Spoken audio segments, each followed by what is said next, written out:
संध्याकाळी 5 वाजता मी घरातनं निघालो, ऑफिसला गेलो, NDTVला मुलाखत दिली. तिथनं तळभंडारे चौकाच्या सभेला गेलो.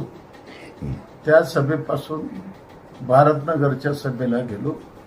भारतनगरच्या सभेनंतर शास्त्रीनगरच्या ऑफिसच्या उद्घाटनाला गेलो. त्यानंतर वीटभट्टीच्या कॉर्नर सभेला गेलो. घरी जाईपर्यंत जवळजवळ 11:45 वाजले.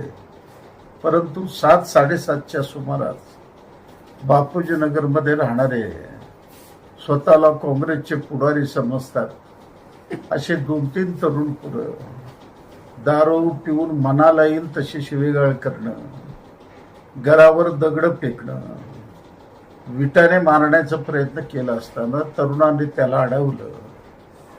अडवल्यावर त्यांच्या अंगावर गेला. या दरम्यान अनिल वासम सुद्धा आले होते.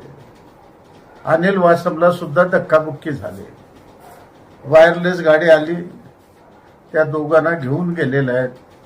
माझी मागणी आहे, हा प्राणघातक हल्ला सुद्धा भविष्यकाळात होऊ शकतो, म्हणून इतकी कडक कारवाई करा. नसेल जनता अनावर झालं ते रोखणं माझ्या हातून होणार नाही. म्हणून पोलीस प्रमुखाला माझी विनंती आहे, तातडीने ॲक्शन घ्या. पुन्हा एकदा कोणी अशा पद्धतीचा प्रकार घडू नये, अशा पद्धतीची दक्षता पोलिसांनी घ्यावी असं मी आव्हान करत आहे.